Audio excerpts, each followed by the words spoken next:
Hello and welcome to ProvisionSR's webinar. Today we are going to talk about bitrate. We will talk about bits, about bytes, and the special role that they are playing when we choose an HDD, for example, or when we choose what internet speed we're going to get from our internet service provider. So this is going to be a short webinar, but a very important one. Stay tuned. So we all know the terms of gigabytes and megabytes and terabytes. But what does it mean? So to understand that, we will have to go to the smallest bit of information exists in the digital world. Now you notice that I said bit. The smallest bit of information is a bit. A bit can be either 1 or a 0. Now we can see here that this is a bit, this is 1, this is my way of writing 1. And we have here also we have a bit in the form of a 0. So we have here 4 zeros and 4 ones. So we can see that we have a total of 8 bits, 4 zeros and 4 ones. They could all be zeros, 8 zeros, or they could all be ones, 8 ones. But once we have 8 of them, 8 different bits, they are equal to 1 byte. So 1 byte, all of those 8 bits are 1 byte. So 1 byte equals to 8 bits. So now we have here another table that shows us something else. It also shows us that, okay, 1 bit, a bit is a 0 or a 1, a byte is 8 bits, like we discussed. But take a look at the letters. Once we are talking about a bit, we will always see a lowercase letter, lowercase b. When we are talking about a byte, we see a capital. Okay? So a kilobit will be written as a lowercase kb, but a kilobyte will be written as an uppercase, a capital KB. So very cool. We have 1 byte. Inside that we have 8 bits. Now let's do a quick math of 128 bytes. How many bits are inside? We just double it by 8 and we can see that we have 1024 bits inside of 128 bytes. So by now we talked in singles. We said that 1 byte is 8 bits. But what about a kilobit? So 1 kilobit is like kilogram, 1000. 1 kilogram equals to 1000 grams. So 1 kilobit equals to 1000, or more precisely 1024 bits. So after we have realized the relations between bits and bytes, let's go ahead and make a little bit of math, a very simple one.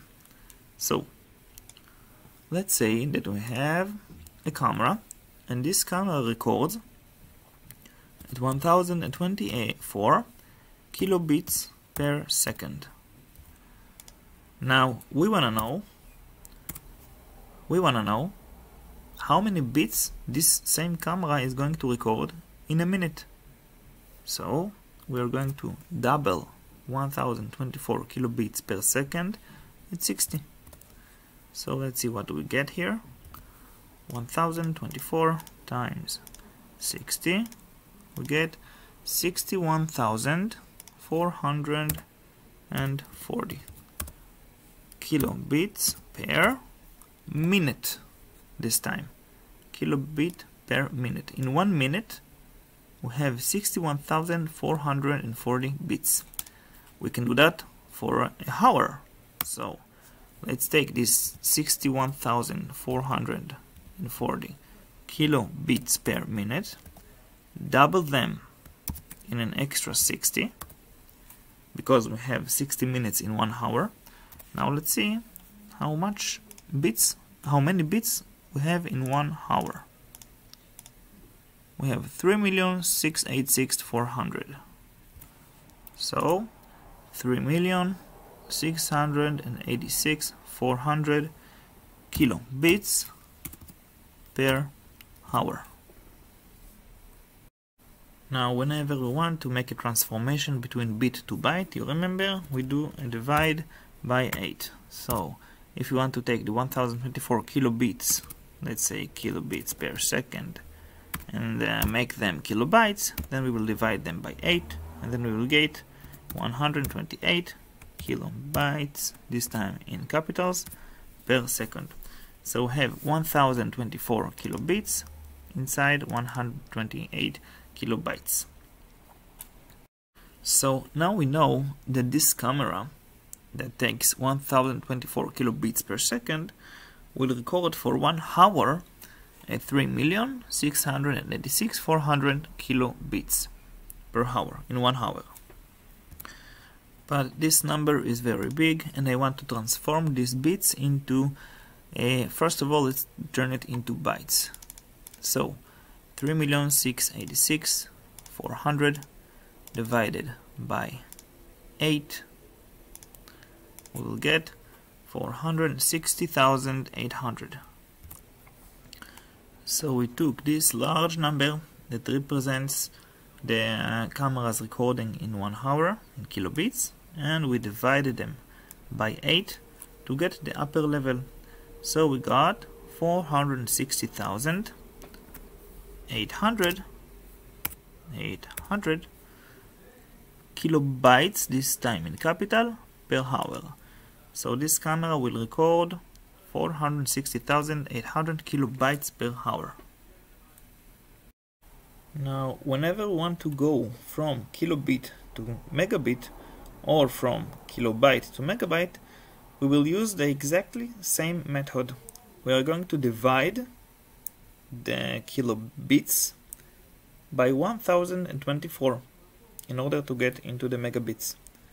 So, for example, we know that we have 3,686,400 kilobits per hour. We want to know how to get it into megabits per hour. So we are going to divide that number by 1024, and we are going to get, so I did the math real quick, and we got 3,600, and this time it is a megabit in lowercase because we are still talking bits per hour. Very easy. Now let's quickly do the same for the kilobytes. So we have 460,800 kilobytes per hour. We want to know how much is this in megabytes. So we will divide that number by 1024. Let's open really quick the calculator. 460,800 divided by 1024, and we get 450 megabytes per hour. Now, using this simple math, we've come to realize that for one camera that takes 1024 kilobits per second, we are going to need a disk space of 450 megabytes for 1 hour, using that simple math. Now, if you want to know how much disk space we are going to need for 10 cameras, just double it by 10. We will get 4,500 megabytes per hour for 10 cameras. If you want to do the math for example, 24 hours, just double it by 24. Then we will get 108,000 megabytes. I don't know how to write it, but for 24 hours. Do you want to know the same thing for a month? Just double it by 30, etc, etc, etc. Now, of course, if you want to take these megabytes and transform them into gigabytes, which is the difficulty you are more familiar with, then just divide that number once again by 1024 in order for us to get that in gigabytes. So let's add this one and let's do the math. 108,000 divided by 1024, and this is 105 gigabytes. 105 gigabytes. Very simple. Now let's see how everything that we've just talked about taking place inside Provision ISAR's NVR. So every NVR has this menu, encoding parameter, which inside we will be able to see basically the list of cameras. There it is, with all of their parameters. Now for the example, we're going to use this camera because it has this common resolution. So let's go into what we've just talked about. We see here that this camera sends 3072 kilobits per second. This number is constant. Every second this amount of data is being sent, and that information, that data, is being divided between two very critical places, which determines the quality of the image. Those places are first of all the resolution, and second of all the frame per second. So why the resolution? Let's refer to the resolution for what it really is. It is megapixels. This is the resolution for 2 megapixels, which means 2 million pixels. So we have 2 million little holes in our screen that we need to fill with information. Pixel is a tiny bit of space to be filled with information in order for us to get an image. So the better that we succeed to fill those holes, the better the image is going to be. So what is the information? It is the bits right here. We have 3072 kilobits, which are going in 1 second, and let's transform those bits into those kilobits into bits. So we have 3 million bits that are planned to go into 2 million pixels. So we have more than 1 bit to every pixel. That gives us a very good image, because we have a lot of information and little of space, so the space is going to be packed up in those pixels. Basically it gives us a better image quality.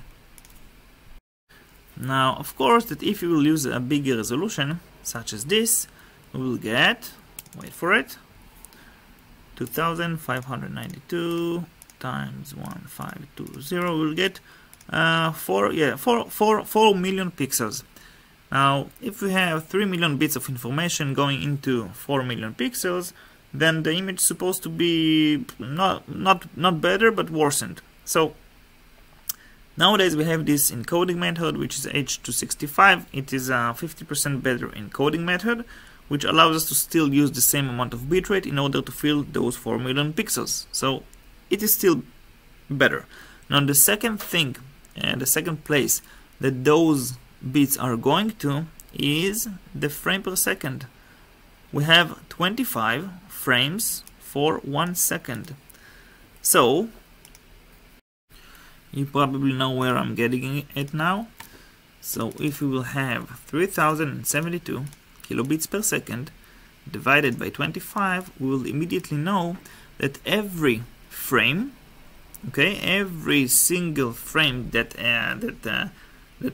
every single frame out of those 25 which will pass in 1 second is getting 122 kilobits per second.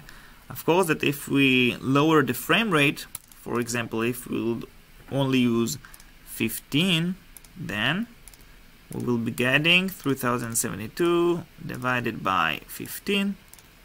We will get a larger number. Each frame will get 204 kilobits. So the image quality is better if the frame per second is lower. But of course that our goal should be to have the largest amount of frame per second with the best quality. So this is why we have this line right here, recommended bitrate range. Provisional SAR has worked a lot in order to get us the best recommendations possible. So we have an external calculators for this information, but of course that we have it built in inside of this NVR. So let's, for example, take a look at this. Let's choose this camera, the back DDA camera. We can see the encoding, we can see everything. Now we can see that the recommended bitrate will be between this value to this value. What happens if we will use less better encoding, for example H264? Remember that number, 4480. This is the minimum bitrate we can use, recommended. Change that, and the minimum jumps to double that number. So the NVR can immediately calculate what's best for us. Of course, the maximum is also increased because we need a lot of more information to fill 4 million pixels in 25 frame per second. If, for example, we'll take the frame per second to 1, then we can see that the numbers reduces accordingly. If we will do only 1 frame per second, of course we will never use that, but just for the example, with H265, then the numbers are getting even lower, because this is the minimum amount recommended of kilobits per second.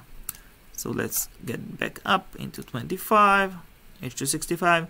Those are the best values that we should use. And of course that we can still change it according to what we want, but the recommendation, just follow the recommendation to get the best results possible. Another way that we have to control the amount of data being used both on the HDD and the bandwidth on our internet, it's the bitrate type. We have two types. We have CBR and we have VBR. CBR stands for constant bitrate and VBR stands for variable bitrate. Now the difference is very simple. Once we use CBR, then this amount of data, this amount of bitrate, will be used in any second, no matter what.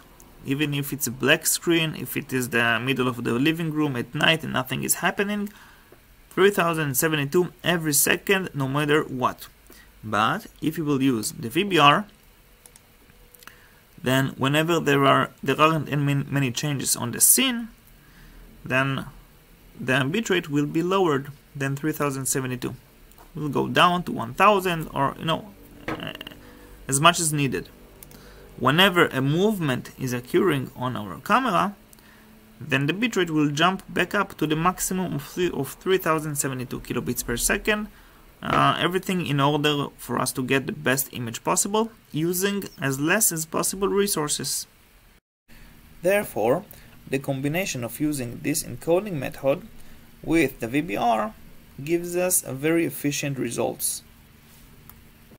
To sum it up, we also saw today how to calculate the amount of data required for one camera, for multiple cameras, how to calculate between bit to byte, between megabit to megabyte, gigabit to gigabyte, and all of that.